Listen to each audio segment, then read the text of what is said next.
some of my clients are functional doctors in LA County, and they kind of promote like hyperbaric oxygen, ozone therapy, and vitamin infusion and stem cells. And they made the same comment. It's like, it's just because you know, the medical board of California is going to restrict my license if I really kind of completely talk about bad about these pharmaceuticals. But this is how I'm taught. I was taught in my medical institution with mainly it was pharmacologies and surgeries. Those are the two main Hmm. things. These ate up like most of the curriculum in medical institutions. So I It's think all it of it. needs to be Yeah. really addressed too. And so I'm very fortunate that I'm getting a lot more support than I expected. I really wished my own family would be supporting my oldest brothers uh supported me at least. My other brother's the opposite. I told you about him. He's like the complete opposite of me in like every way you can imagine. And then my uncle, who's the retired judge, he's actually really supported me too. So, and Great. I want to appreciate, I want to thank you because you were one of our biggest contributors. So I want to appreciate your donation. Oh, Speaks of on the record. course, man. So I'm Well, glad you're good work. it's always important to, support, people that are gonna, help people. And that's the thing. I've known you for a while. I know what you're in this for. You're not trying to go in there to like, get involved in insider trading and the sneaky, Yeah. backdoor deals Yeah, that are Nancy making Pelosi's people, teaching those courses online now. I heard. So yeah, all the yeah, insider trading, how to build the wealthiest estate on a $200,000 salary, right? exactly. So, you can teach a class, Yeah. and so, that's the thing. We need more people in politics that actually are trying to just like help people. Politics now, because it is so lucrative, because there is so much corruption, it attracts the wrong people. Yeah, And and previously, I do feel that there is some good change, but I think it needs to be pushed to a new level, though. So yeah, well, President Truman said the only way to get rich in politics is if you're corrupt. And now everyone's rich in politics, So what does that tell you? And so it attracts people that want to sell out, that want to be corrupt, that want to use the system for their advantage.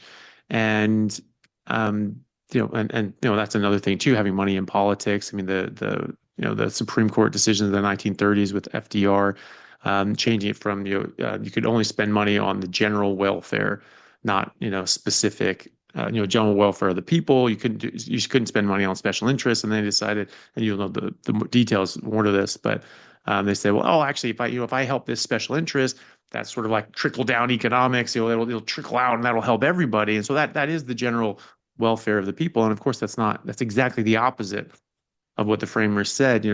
James Madison, who basically wrote the Constitution, when he was a senator in the 1790s, I believe there was a slave revolt in Haiti, and they killed a bunch of the French slave owners in yeah, there, and then a lot of them fled over into the U.S.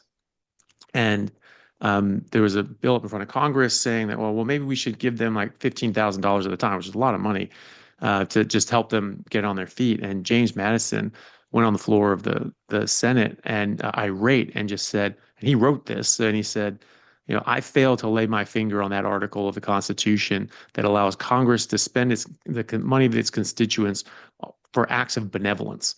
And seeing as that he wrote the damn thing, he would know. But that's what we're doing now is we're have all these special interests. We have all these acts of benevolence, but they're not really. They're just sort of money laundering, taking public money and putting it in private hands. And that's what we're finding now. We're seeing all these areas of corruption and things like that. People, siphoning money out. And because there's so much money in Congress now, or in just politics in general, it attracts those sorts of people. Whereas before that, before there was money in there, before they had this massive piggy bank and they had the Federal Reserve, they could just write blank checks that were payable by the American people, and they could spend money on whatever they wanted. They couldn't do that. I mean, so it attracted people that actually wanted to view it as a public service, or felt that they could move things in a positive direction.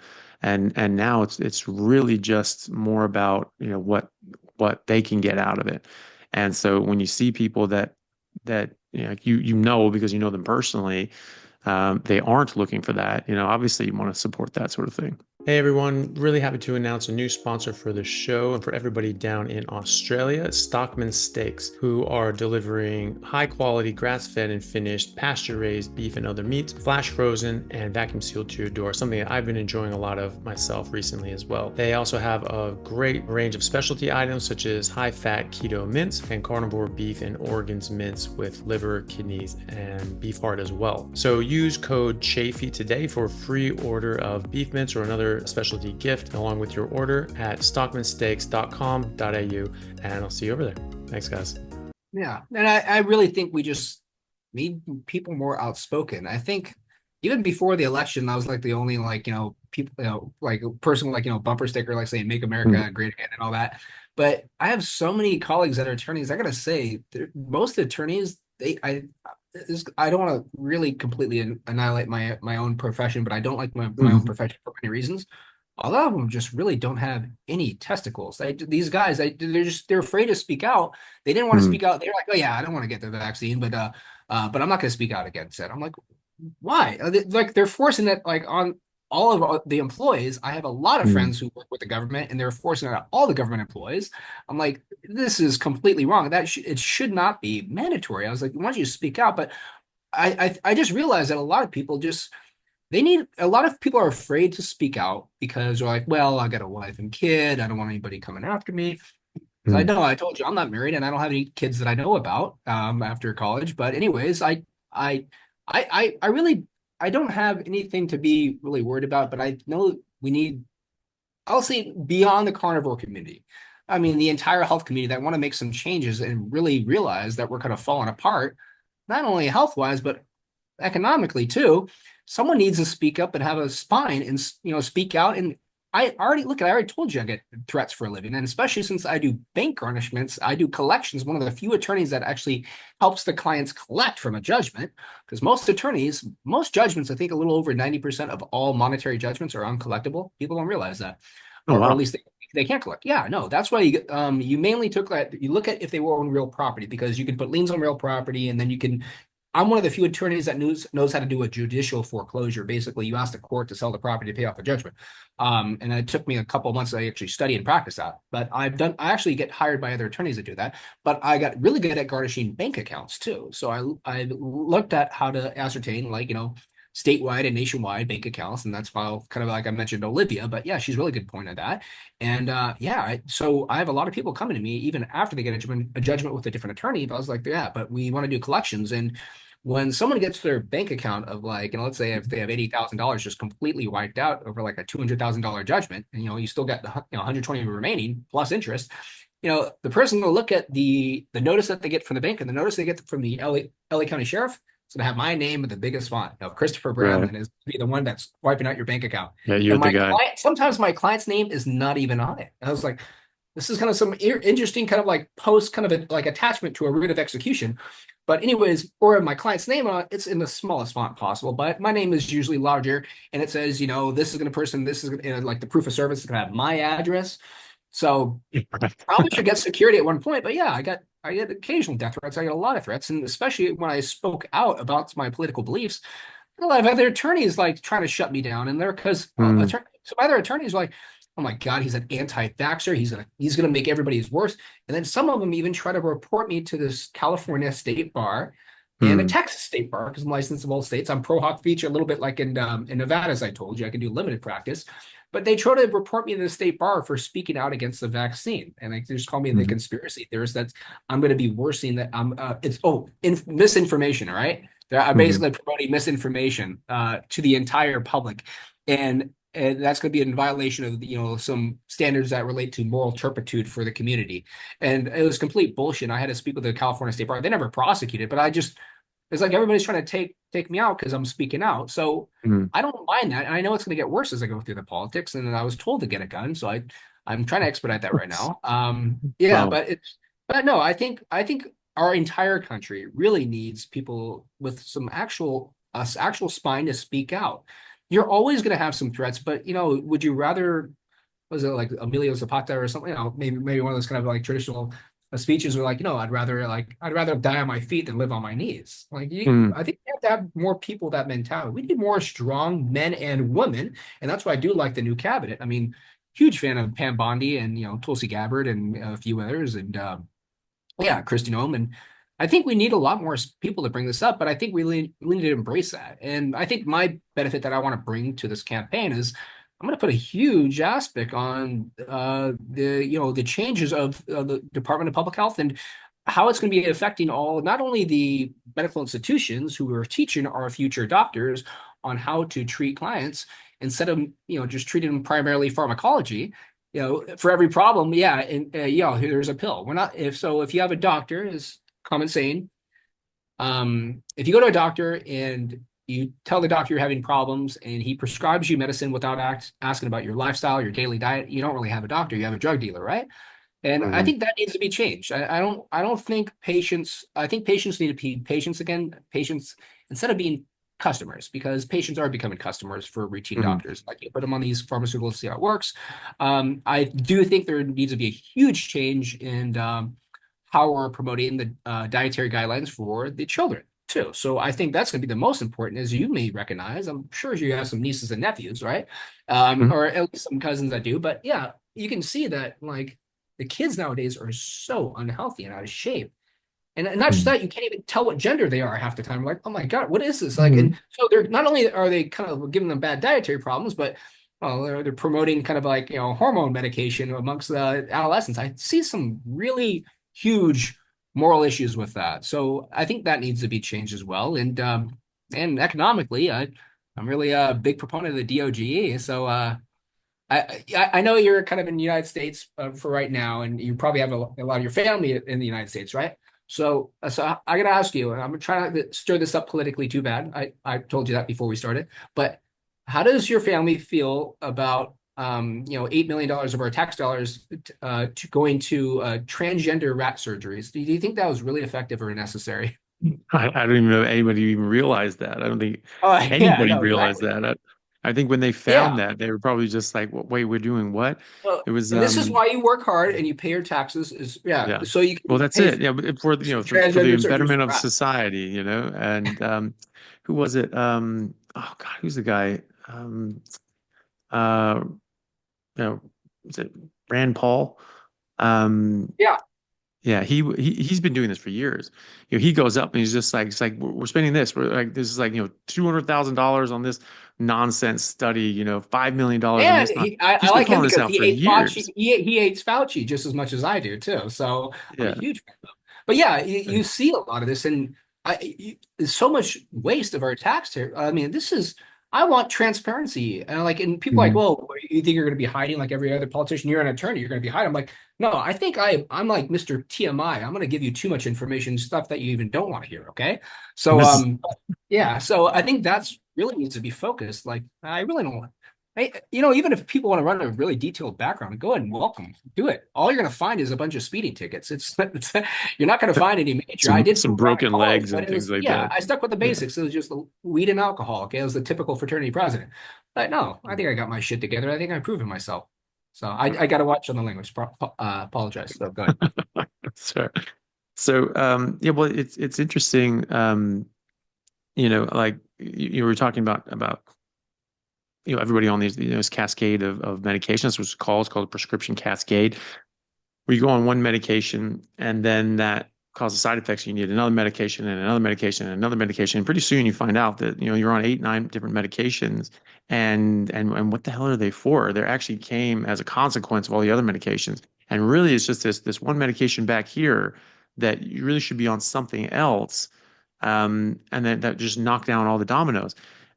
Callie Means was talking about this. He's a whistleblower. He's an insider for the food and processed food and drug companies, and he said that there's at one point he heard it was like speaking with like an executive from some drug company, and he said that the guy asked a rhetorical question. So he said, "Hey, you know what my favorite drug is that our company makes?" And they're like, you would hope it'd be something like something that like treats like childhood leukemia or something like that actually like helps somebody. And he's like, "No, my favorite drug that our company makes are drugs that have side effects that we have other drugs that treat. And if I heard that, I probably would have just punched him in the neck, just like Exactly. just dropped him.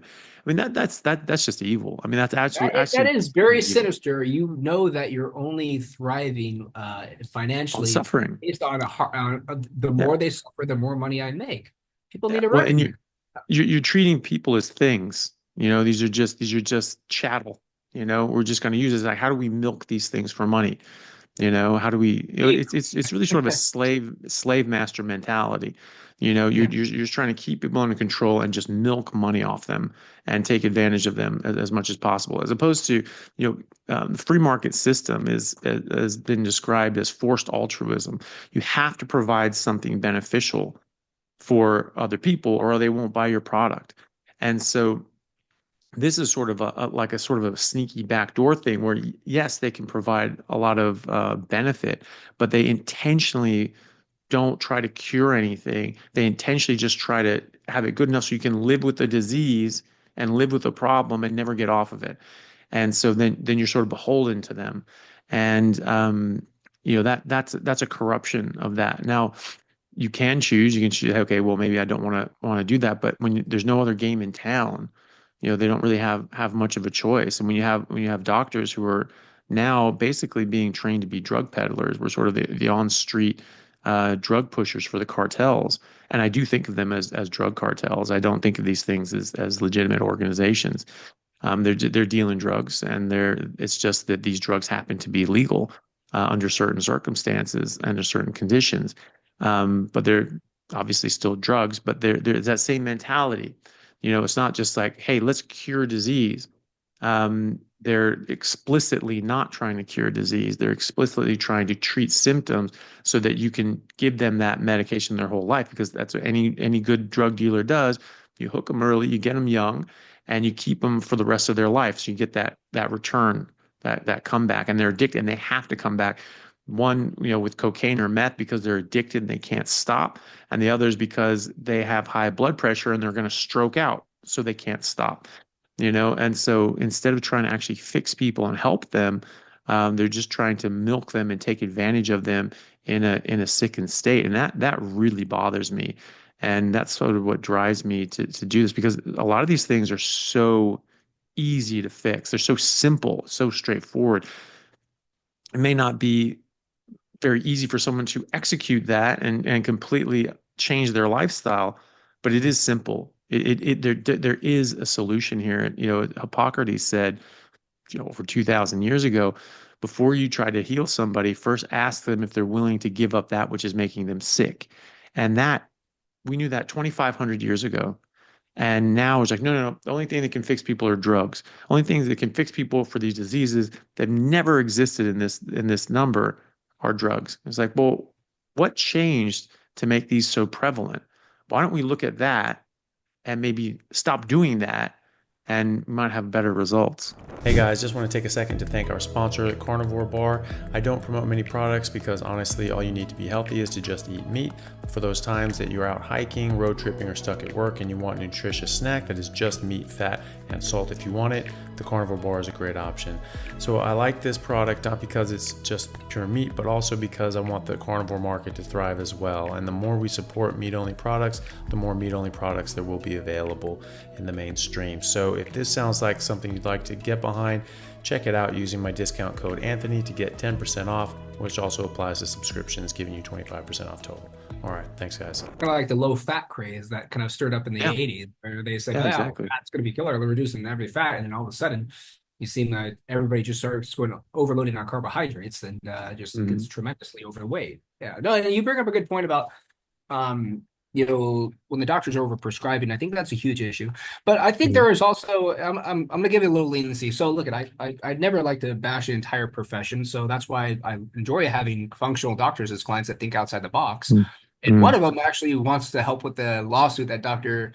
Don is. So I haven't handled a class action in a long time. It's so much work, but you have to work I on a bet. team. Yeah, Yeah. but no, but I think I don't think there's a huge amount of doctors that are just completely sinister and evil. I just think of a lot No, of them, definitely not. they're no, No.